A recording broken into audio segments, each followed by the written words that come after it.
Bonjour, je suis Alexandre Fekete, chargé de prévention au SICTOM.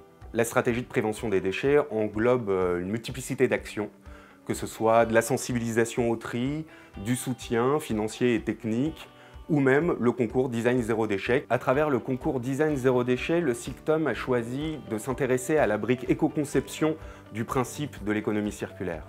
L'objectif est d'accompagner les créateurs et créatrices de demain à bien comprendre les enjeux de l'éco-conception pour éviter la production de déchets. Chaque année, avec une thématique dédiée, nous accompagnons ces candidats et candidates dans leur réflexion pour aboutir à des solutions concrètes. Le SICTOM souhaite prouver que l'éco-conception est possible. À l'aide de nos partenaires et de nos parrains-marraines, nous accompagnons depuis plusieurs années les participants et participantes du concours à concrétiser, mettre en expérimentation ou prototyper leurs solutions.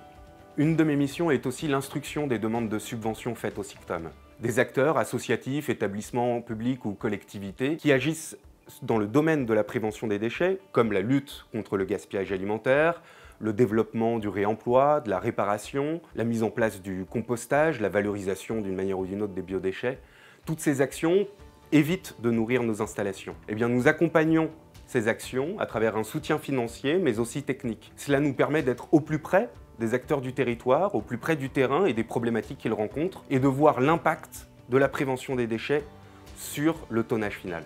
Alors comme vous le savez, le meilleur déchet, c'est celui qu'on ne produit pas. Et finalement, ça dépend de quoi? Ça dépend de la façon dont on se représente cet objet. Qu'est-ce qui fait que cet objet, je le considère comme un déchet ou non? Eh bien ça dépend de plein de choses. Ça dépend du milieu où se trouve cet objet, ça dépend du rapport que j'ai à cet objet. Est-ce qu'il m'a été offert? Est-ce que je l'ai trouvé dans la rue? Et donc la façon dont je vais interagir avec cet objet et la façon dont je vais m'en débarrasser dépend beaucoup de tous ces aspects. Dans mon service de prévention des déchets, on s'interroge sur ces questions et on essaye de mieux les comprendre pour accompagner les usagers au meilleur tri et à la prévention de leurs déchets.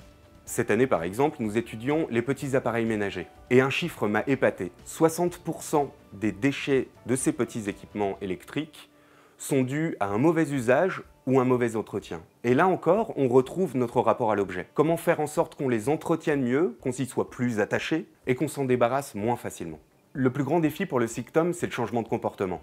Et ça passe d'abord par un changement de regard. Comment faire en sorte que les usagers se posent les bonnes questions? Comment faire en sorte qu'ils regardent leurs déchets d'une bonne manière pour les prévenir et les trier au mieux?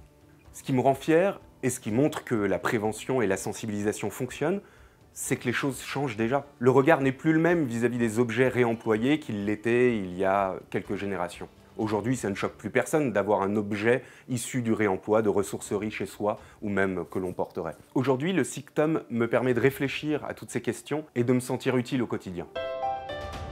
Le SICTOM est en charge du traitement et de la valorisation des déchets ménagers collectés par 81 communes en Île-de-France, regroupées dans 11 territoires adhérents. Premier opérateur public européen de la gestion des déchets, le SICTOM traite 2,2 millions de tonnes de déchets produits par an par 5,7 millions d'habitants et d'habitantes. Un service public de traitement des déchets ménagers innovant et engagé pour le développement d'une économie circulaire sur son territoire.